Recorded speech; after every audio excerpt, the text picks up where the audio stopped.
वचन, सत्य वचन, अमर वचन, जीवित वचन, दिव्य वचन, सत्य वचन, अमर वचन, जीवित वचन।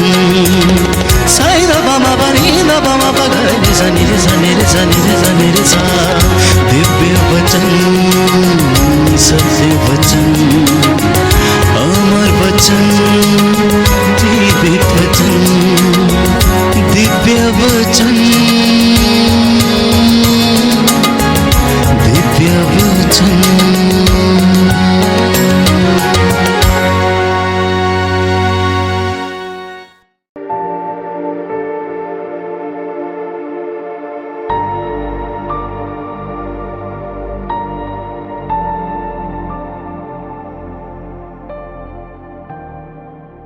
प्रभु मसीह में मेरे प्रिय भाइयों और बहनों,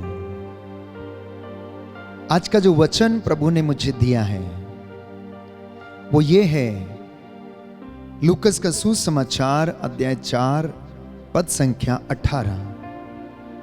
यीशु ने कहा, प्रभु का आत्मा मुझ पर छाया रहता है, क्योंकि उसने मेरा अभिषेक किया है।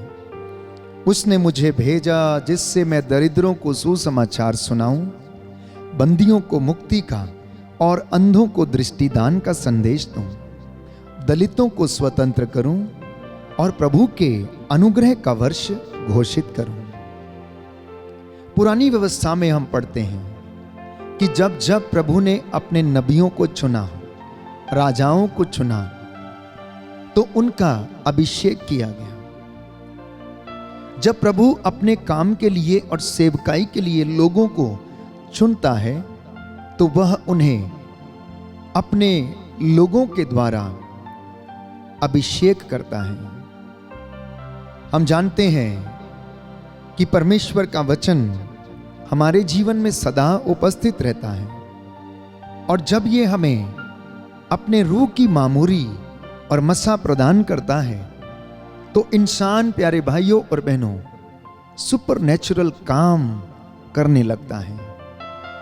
इसलिए योहन अपने पहले पत्र अध्याय 2 पद संख्या 27 में लिखता है कि तुम लोगों को मसीह से जो पवित्र आत्मा मिला वह तुम में विद्यमान रहता है, इसलिए तुमको किसी अन्य गुरु की आवश्यकता नहीं।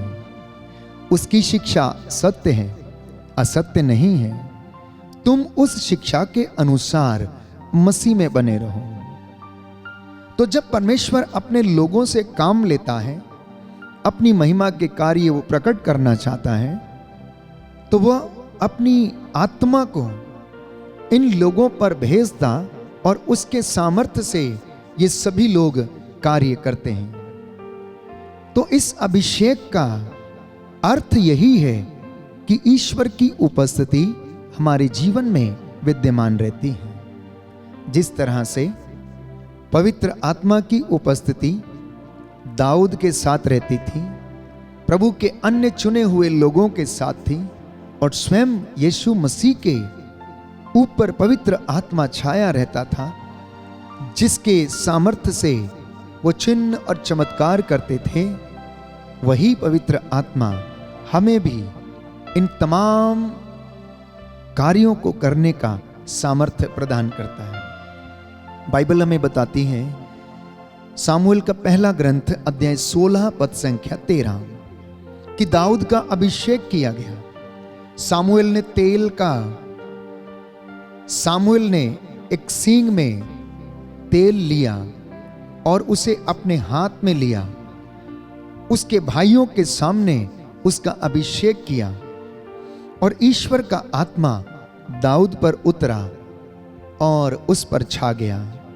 उसी दिन से वह उसके साथ विद्यमान रहा। मैं पुनः एक बार दोहराना चाहूंगा, सामुएल का पहला ग्रंथ अध्याय 16 पद संख्या 13, हम वचन में पढ़ते हैं कि दाऊद का अभिषेक किया गया। सामुएल ने तेल का सींग हाथ में ले लिया, उसके भाइयों के सामने उसका अभिषेक किया, और उसी दिन से पवित्र आत्मा दाऊद के ऊपर छा गया और उसके साथ विद्यमान रहता था। अध्याय 16 पद संख्या 3 में हम पढ़ते हैं कि प्रभु ने कहा, मैं जिसे दिखाऊंगा उसी का मेरी ओर से तुम अभिषेक करोगे। अध्याय 16 पद संख्या 7 में हम पढ़ते हैं कि प्रभु मनुष्य की तरह विचार नहीं करता, मनुष्य तो बाहरी रूप देखता है परंतु प्रभु हृदय देखता है। तो प्रभु के कार्य हमारी दृष्टि में अपूर्व हैं। हम जानते हैं कि जब जब परमेश्वर ने अपनी सेवकाई के लिए लोगों को चुना तो वे बहुत बड़े विद्वान और पंडित नहीं थे, वो बहुत बड़े बुद्धिमान लोग नहीं थे। या तो वे मछुआरे थे, या वो चरवाहे थे, या फिर वो बढ़ई थे, या फिर समाज से दूर कहीं रहने वाले लोग थे। प्रभु ने उनकी प्रशंसा की। भले समारी का दृष्टांत उन्होंने दिया। पनघट पर बैठी स्त्री जो समारी थी, उनसे वो मिले और उन्होंने जीवन में रास्ता दिखाया। तो ये अभिषेक जो प्रभु हमें प्रदान करता है, वास्तव में ये ईश्वर का सामर्थ्य है और प्रभु यीशु के व्यक्ति में है।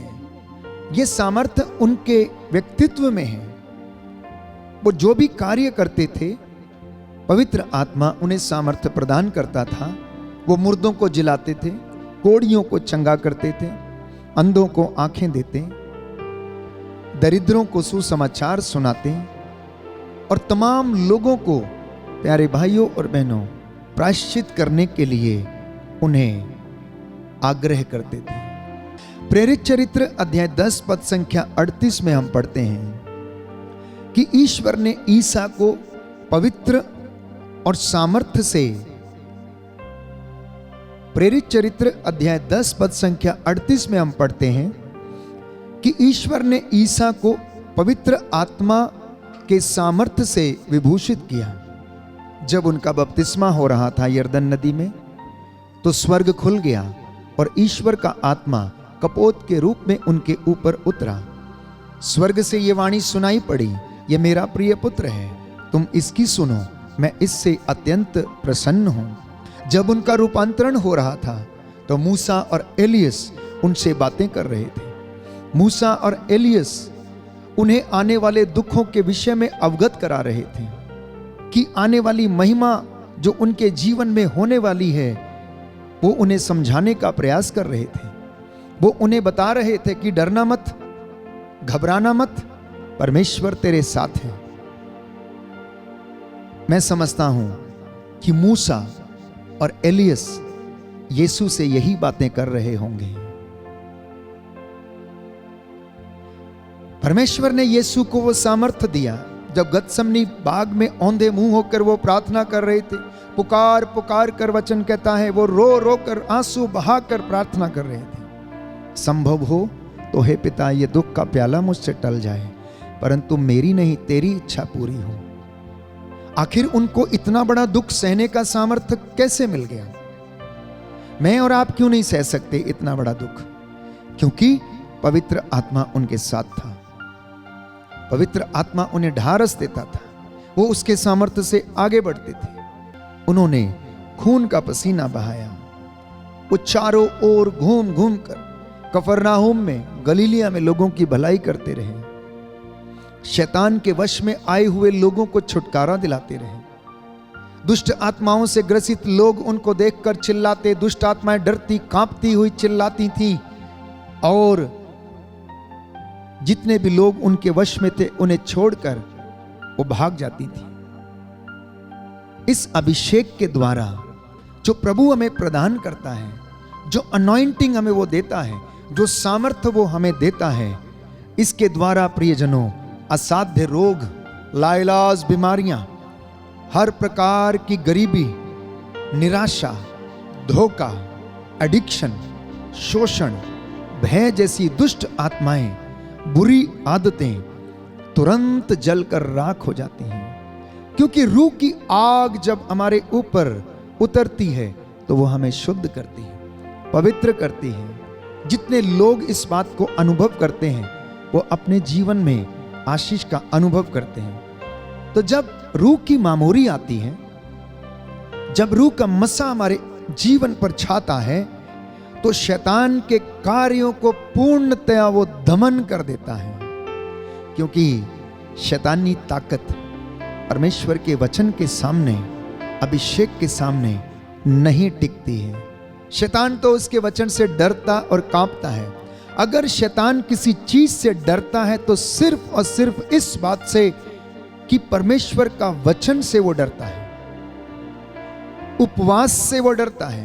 क्योंकि उपवास, प्यारे भाइयों और बहनों, हमारे शरीर को क्या करता? तगड़ा बनाता है।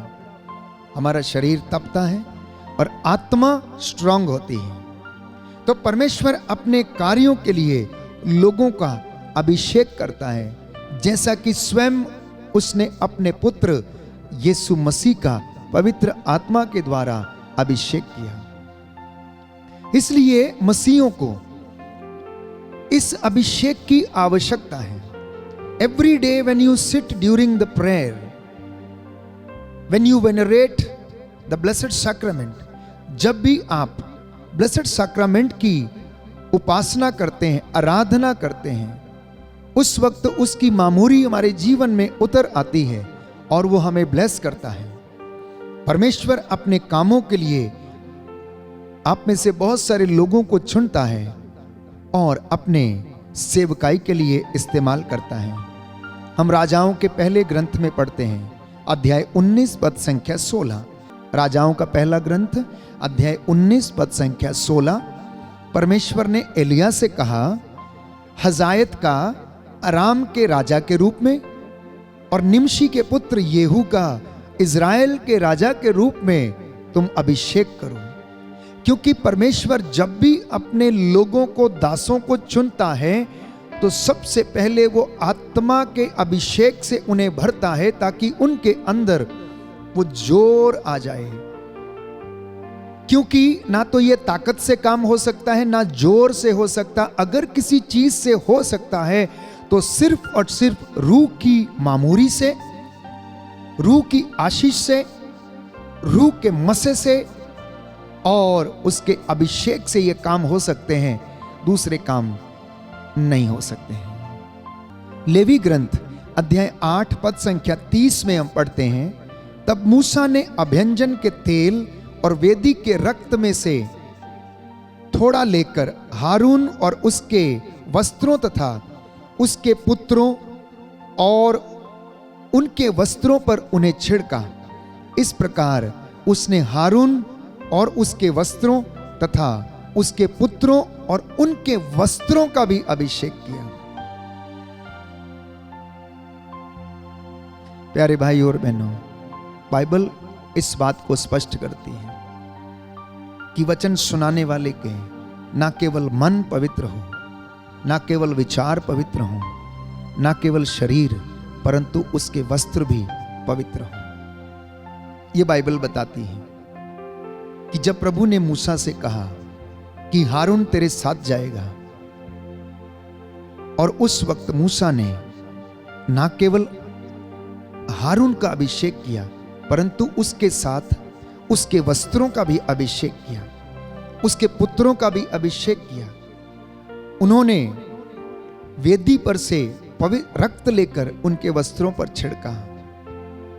क्योंकि बाइबल हमें बताती है, पवित्र वस्त्र पहनकर प्रभु के मंदिर में प्रवेश करना और उसकी आराधना करना। तो हमारा मन, आत्मा और शरीर और हमारे वस्त्र आराधना के दौरान अपने जीवन में ये पवित्र रहें और प्रभु हमें अपनी रूह का दुगना मसा प्रदान करेगा। राजाओं का पहला ग्रंथ अध्याय 1 पद संख्या 39। तमाम उदाहरण हमें मिलते हैं कि परमेश्वर अपने लोगों को जब चुनता है तो उनका अभिषेक करता है। याजक सादोक ने तंबू से तेल भरा सींग निकालकर सुलेमान का अभिषेक किया। याजक सादोक ने तंबू से तेल से भरा हुआ सींग लिया और उसे निकालकर सुलेमान का अभिषेक किया। योहन के पहले पत्र अध्याय 2 पद संख्या 20 में हम पढ़ते हैं, तुम लोगों को तो मसीह की ओर से पवित्र आत्मा मिला है। तुम लोगों को तो मसीह की ओर से पवित्र आत्मा मिला है। तुम सभी लोग सत्य को जानते हो, लेकिन फिर भी तुम अनजान क्यों हो? अगर बाइबल ये कहती है कि आप लोगों को मसीह को जानने का सामर्थ्य मिला है और आप लोग सत्य को जानते हो, तो फिर भी हम में से बहुत सारे लोग सत्य को क्यों नहीं जानते, क्यों नहीं पहचानते हैं? स्तोत्रकार लिखता है अध्याय 45 पद संख्या 7 में, आप न्याय से, प्रेम और अन्याय से घृणा करते हैं, इसलिए ईश्वर ने आपके साथियों की अपेक्षा आनंद के तेल से आपका अभिषेक किया है। जानते हैं क्यों? जानते हैं आप में से बहुतों को क्यों चुन लिया गया? क्योंकि आप न्याय से प्रेम करते हैं, आप अन्याय से घृणा करते हैं। इसलिए परमेश्वर ने आपके साथियों की अपेक्षा आपको चुन लिया। आपके बहुत सारे लोगों को साथियों को नहीं चुना। कभी कभी बहुत सारे फ्रेंड्स एक साथ रहते हैं और उनके काम भी ऐसे ही रहते हैं, लेकिन उनमें से एक व्यक्ति सेवकाई में चला जाता है और बाकी के यूं ही रह जाते हैं। क्यों? क्योंकि उनमें से ये चुना हुआ व्यक्ति हो सकता है न्याय से प्रेम करता हूं, अन्याय से घृणा करता हूं। इसलिए प्रियजनों, प्रभु आपको चुनता है। जब ये मसा और ये अभिषेक हमारे जीवन में आता है तो इससे होता क्या है? ये क्या करता है हमारे जीवन में? सबसे पहला वचन हम पढ़ते हैं यशायाह नबी के ग्रंथ अध्याय 10 पद संख्या 27 में कि ये आपके बंधनों के जो जुआ है उसे तोड़ता है। ये बंधनों के जुए को तोड़ता है। ध्यान देंगे प्रभु का वचन क्या कहता है। यशायाह नबी का ग्रंथ अध्याय 10 पद संख्या 27, ये बंधनों के जुए को प्यारे भाइयों और बहनों तोड़ता है। लेवी के ग्रंथ अध्याय 8 पद संख्या 10 में हम पढ़ते हैं, ये आपको शुद्ध और पवित्र करता है। भजन संहिता 23 पद संख्या 5 में हम पढ़ते हैं, ये आपको उत्साही बनाता है और आशीष आपके जीवन में ओवरफ्लो होती है। एक और विशेष बात जो अभिषेक हमारे जीवन में करता है, लूकस के सुसमाचार अध्याय 12 पद संख्या 12 में प्रभु का अभिषेक हमें सिखाता है, चलना सिखाता है, लोगों को चंगा करने का वरदान हमें देता है, बीमारों को चंगा करने का वरदान हमें देता है, वचन की व्याख्या करने, वचन का प्रचार करने का ज्ञान और सामर्थ्य हमें प्रदान करता है। और ये अनॉइंटिंग आपको सामर्थ्य प्रदान करती है। प्रेरितों का कार्यकलाप अध्याय 10 पद संख्या 38 कि ईश्वर ने यीशु को आत्मा से अभिषेक किया। बाइबल स्पष्ट करती है कि ईश्वर ने यीशु मसीह को आत्मा के द्वारा अभिषेक किया। प्रेरितों का कार्यकलाप अध्याय 10 पद संख्या 38। आप सभी लोगों को परमेश्वर ने किसी न किसी रूप से अभिषेक किया है, आपको आशीष प्रदान की है। लेकिन बहुत सारे लोगों के जीवन में ये अभिषेक काम नहीं करता है। क्यों नहीं करता? क्योंकि हम इसका सामर्थ्य नहीं जानते हैं। हमारे जीवन में वो अनॉइंटिंग एक्टिवेट नहीं है। जब तक कोई चीज एक्टिवेट नहीं है तो वो काम नहीं कर सकती है।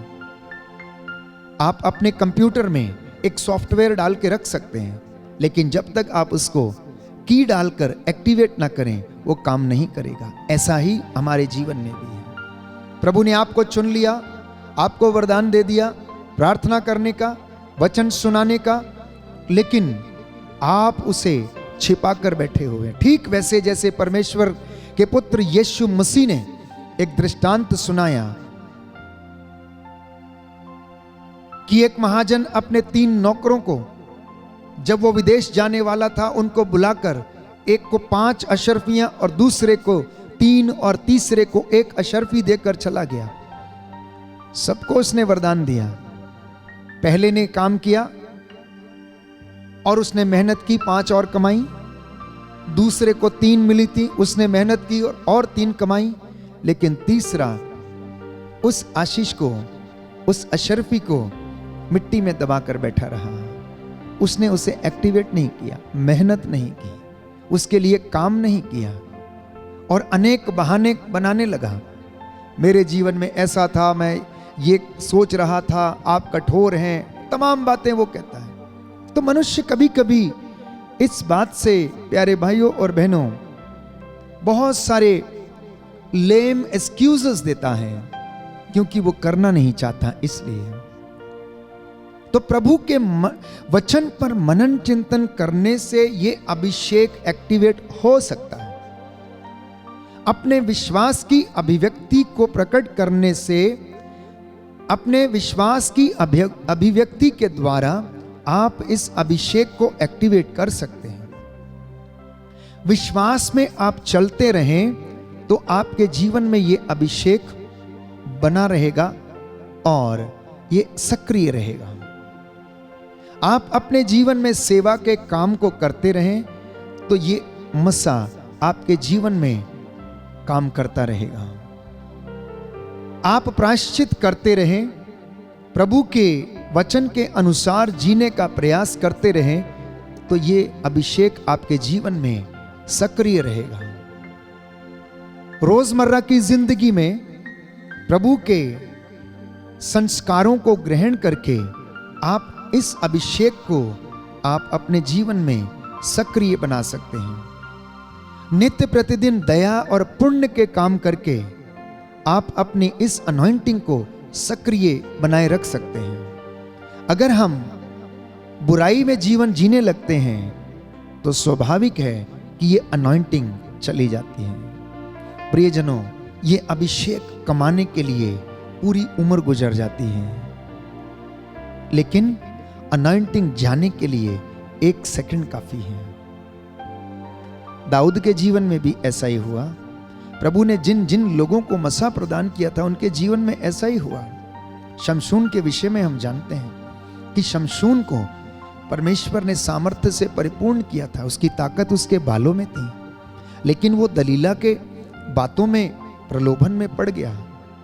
2 बार वो बचने का प्रयास करता, लेकिन तीसरी बार प्रलोभन में गिर ही जाता है और उसकी गोद में सो जाता है। और वहीं से उसका जो अभिषेक था, उसको जो प्रभु ने ताकत का वरदान दिया था, गायब हो जाता है। दाऊद के जीवन में भी ऐसा ही होता है। उस दाऊद के ऊपर जिसके ऊपर आत्मा छाया रहता था, एक गलती की वजह से वो इस अभिषेक को खो देता है और उसके बाद लगातार घुटने टेक कर रोता, गिड़गिड़ाता, प्रायश्चित करता जाता है। हमारे जीवन में भी ऐसा ही होता है। हम में से बहुत सारे लोग उपवास रखते हैं, लेकिन शाम को हो सकता है कुछ गलत शब्द मुंह से निकल जाएं तो हमारा पूरा उपवास खराब हो जाता है। हो सकता है आज पूरा दिन आपने लंगर लगाया, सेवा करके आए और शाम को आकर आपने पड़ोसी को अबा तबा किया, गाली दे दी। आपके लंगर का, आपके पुण्य का कोई फायदा नहीं, क्योंकि अगर कोई व्यक्ति सेवा, पुण्य, तपस्या और ऐसे कामों को करता है तो इन कामों के साथ साथ उसे अपनी जुबान पर भी नियंत्रण रखने की आवश्यकता है, क्योंकि ये हमारा मसा छीन सकती है। हमारे अपशब्द, हमारा गलत व्यवहार हमारे जीवन से मसा छीन सकता है। कुरिन्थियों के नाम संत पौलुस का पत्र अध्याय 1 पद संख्या 21 और 22, ईश्वर के द्वारा दी गई आशीष और गिफ्ट का आप इस्तेमाल करें। यदि आप इस्तेमाल नहीं करेंगे तो वो किसी काम की नहीं रहेगी। Remember that you have been anointed. हर मसीह को यह याद रखना है कि आपका अभिषेक किया गया है। बपतिस्मा संस्कार के द्वारा आपको पवित्र आत्मा का सामर्थ्य, दृढ़ीकरण संस्कार के द्वारा आपको पवित्र आत्मा की मोहर प्रदान की गई है और आप नए व्यक्ति हैं। ईश्वर के पुत्र पुत्रियां कहलाने का आपको अधिकार मिला है। अगर हम भूल जाते हैं तो ये अभिषेक चला जाता है।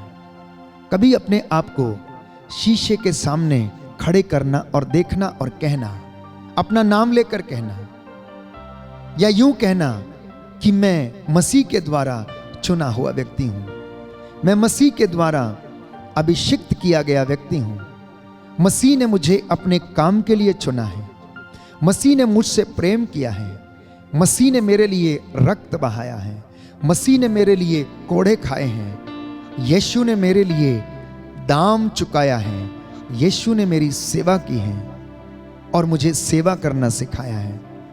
एक बार नहीं, जितनी बार आप शीशे के सामने खड़े होकर अपने आप को याद दिलाएंगे तो ये अनॉइंटिंग आपके जीवन में सक्रिय रहेगी, ये एक्टिव रहेगी और आपको प्रलोभन में गिरने ना देगी। जब आप अपने आप को याद दिलाएंगे कि प्रभु ये कहता है, यदि तुम मुझे प्यार करते हो तो मेरी शिक्षा पर भी चलोगे। खाली मेरा नाम लेकर जोर जोर से मुझे पुकारने वाले सब के सब स्वर्ग राज्य में प्रवेश नहीं करेंगे। केवल वे लोग जो मेरे स्वर्गीय पिता की इच्छा पूरी करता है, केवल वो स्वर्ग राज्य में प्रवेश करेगा। तो प्रभु से कहना कि पवित्र आत्मा का सामर्थ्य हमें प्रदान कर, प्रभु से कहना कि पवित्र आत्मा के वरदानों की वर्षा हे प्रभु यीशु हमारे ऊपर कर दीजिए। आज आपका परिवार प्रभु के अभिषेक से भर जाए। Let everyone get anointed with the spirit of the Lord. वो आपके जीवन को ब्लेस करे, आशीष प्रदान करे। इन वचनों के द्वारा आपके जीवन में चंगाई आए, शांति आए, पवित्र आत्मा आपको सामर्थ्य प्रदान करे। मैं आपके लिए प्रार्थना करूंगा। अपने सिरों को झुकाएं। प्रभु आपको आशीष और पवित्र आत्मा का सामर्थ्य प्रदान करे। सर्वशक्तिमान दयालु पिता ईश्वर, हृदयों की थाह लेने वाले अब्बा पिता, तूने दाऊद का, सुलेमान का और अपने चुने हुए लोगों का अभिषेक किया प्रथा के अनुसार। हे प्रभु, तूने दलहन से बने पवित्र तेलों को पवित्र किया, दलहन से बने तेलों को पवित्र किया और अपने चुने हुए याजकों के द्वारा अपने दासों का अभिषेक किया। हे पिता परमेश्वर, तूने अपने पुत्र प्रभु यीशु का पवित्र आत्मा के द्वारा अभिषेक किया। आज मेरे परिवार का और मेरे जीवन में अभिषेक देने की कृपा कर। हे प्रभु, हमारे हर एक काम काज में तेरी रूह का दुगना मसा छाए। हम तेरे वचन को अपने जीवन में धारण किए रहे। तेरी आत्मा हमारी अगुवाई करे। आज के ये वचन, इनके द्वारा हमारे जीवन में उद्धार आ जाए। ये हमारे रास्तों का उजाला करें, हमें आशीष प्रदान करें, हमारे प्रभु क्रिस्त के द्वारा। आमीन।